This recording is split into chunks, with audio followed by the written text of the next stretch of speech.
picked up today.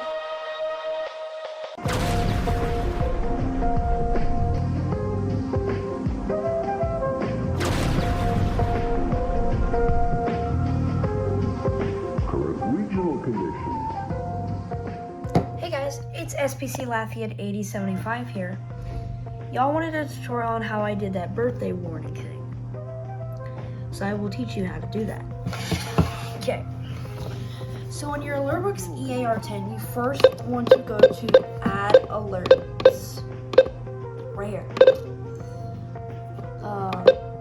So what I did was a storm surge warning, and I activated my radio for a storm surge warning, which is SSW. That's how it went off for a birthday warning. Now, let's say you want to get a custom event, like a custom alert. So first, go to your add alerts. Let's create a new one. Let's do storm surge watch.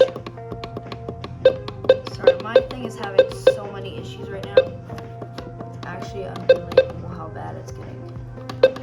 Anyways.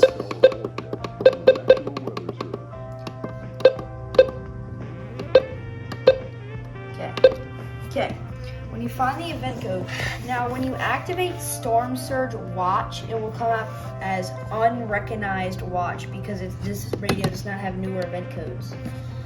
So, like, I don't feel like typing it in, but you cycle through all the letters and you type it in. When you're done with it, you click, I'll just do random letter. You click whatever you want. There's warning, watch, advisory. Since mine is an older version, any alert that you add as an advisory will be silent, but watches and warnings are not. That is how to do this. Yeah, this is actually very easy. So then, self-activate it for like the alert you did. Storm Surge Watch. So if you do activate for Storm Surge Watch, it will do whatever you typed in. Warning, watch, or advisory. Now, I'd also like to say that this thing can only support 8 characters. So you have to be creative on what you want to put. That's about it. Thank you. And the request was from this user right here.